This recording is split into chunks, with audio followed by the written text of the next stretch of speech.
again everybody, it's a Friday, so that means it's Friday Para vlog time. Para meaning paranormal.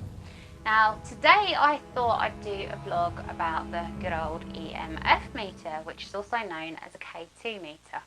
Now here's mine. I have actually got 4 EMF detectors altogether, but this one is my favourite because basically it has the flashy lights on the front which light up if there is a source of EMF being emitted. Now, EMF itself stands for electrical magnetic field.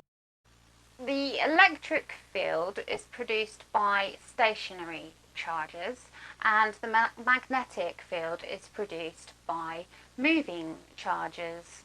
So that's kind of what EMF is. And basically all of our main sort of household items which plug in, such as our TVs, fridge freezers, our mobile phones even, radios, anything like that can emit a milligauss of this EMF. And we can measure it, and that is primarily what these were designed to do, to measure off their emittance, because EMF itself can actually affect us as humans. It can affect us in the way of making us feel quite ill if there's a high reading, if we're subject to a high reading, on a constant level. So it can affect us in the way of giving us a headache, migraine, making us feel sick, nausea, and also in more extreme cases actually making us hallucinate. So that is why we kind of measure these EMF fields in our homes. Not everybody does as a rule, I don't particularly, but obviously scientists and engineers and all these industries that produce these things do have to kind of cater and to safe level. As a ghost hunter, we will use this device to try and communicate with whatever intelligent forces might be at a haunted location. So take for example, okay, I could take my meter, turn it on, and I would go to the location and ask whatever is there to please come forward and communicate with me via this device to please make the lights flash up to red. Now, sometimes you get stuff, sometimes you don't. But when you do, if you did get a response, that would be a start, okay? Doesn't mean it's anything necessarily there, but it's a start. And once you get that start, you can then build up your questions in the hope of getting responses. So, say for example, I asked, is there anything here with us? Please make it flash all the way up to red if there is. And then I got a response. I then lead on to another question.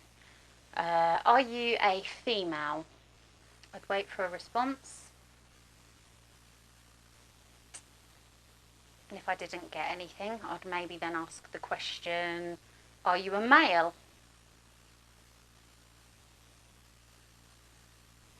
And if I got a response for yes, it's a male, I'd then build on to asking another question, such as, did you live here? Did you work here? Did you live here with your family?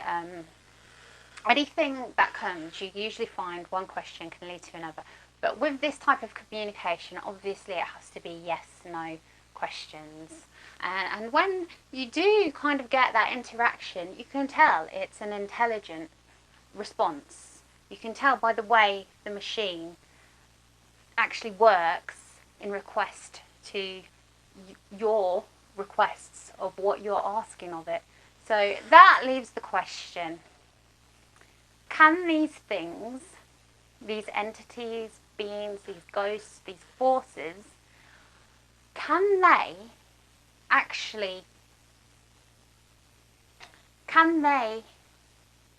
they manipulate the electrons in the air to statically charge them and bring them together as one force to come forward and manifest themselves in a way of communicating with us via these devices, or via another way, manifesting in the way of maybe trying to make a noise, or trying to build up the energy to push somebody, trying to build up the energy to actually show themselves an appearance. And this is why we use these tools, because they are a good tool to kind of get some kind of a measurement and indication that there might be something there communicating with us. So there you have it. You can buy these online from places such as eBay, Amazon, and you can actually, I personally would recommend buying them from here, which is bestghosthunting.com or .co.uk. He sells them, and I would recommend him. I promote him because he has quality products, and you know you're going to get the real deal with him, and he always delivers when he promises he will deliver, so that's a good thing. I believe his K2 meters at the moment are £44, but they're out of stock currently, but I'm sure he'll get more in the future if that's something you'd like to buy. Definitely recommend having one of these for your ghost hunting tool bag, because they're quite an interesting instrument to have, and they're also actually quite good to measure your things at home. Say for instance, where your bed's located. If you're struggling to sleep at night, you know, you can measure around your bed. See if there are any electrical fields being produced, because it's not good to sleep in an area where you are. Then you can move your bed and accustom it like that.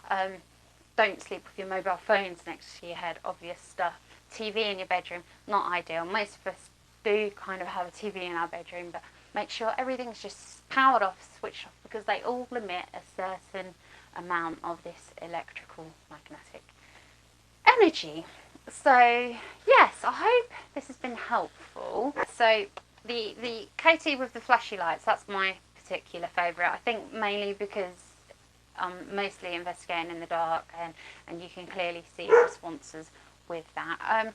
With this one, I haven't used this too much. I've used it once. It's very, very cheap to buy online, but I've used this once with no results. It does work, but it's a digital measure. So you're going to get, if you can see this, you're going to get a digital reading telling you, okay, and that little light there will also flash if you get a reading too.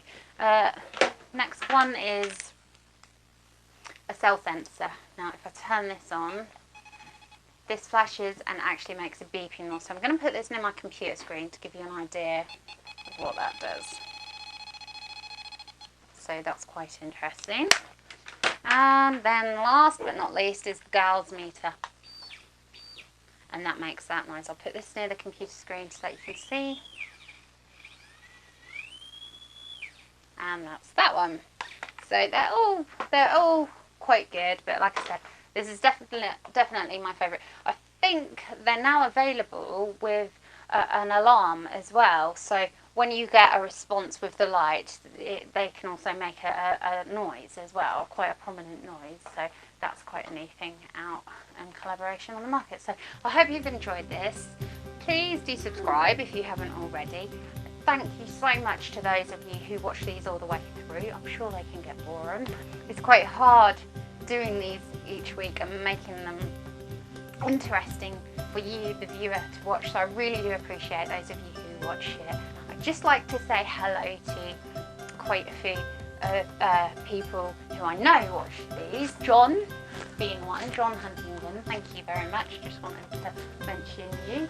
And yeah, all my other collabs in admins and things within the various different Facebook groups that I help administrate as well. So yeah, thank you so much for watching. Please like, share, subscribe, do whatever. I hope this has been helpful. I could have gone into more detail about the whole EMF thing. If you look on Wikipedia, you can learn more for yourself. It's never ending. It really is never ending what you can learn. But on a basic level, in the form of going out there and ghost hunting, I've told you the basics of how to communicate with these things and to get intelligent responses, and what to look out for and what to rule out and how to debunk these things as well. So yes, thank you very much for watching. Bye for now.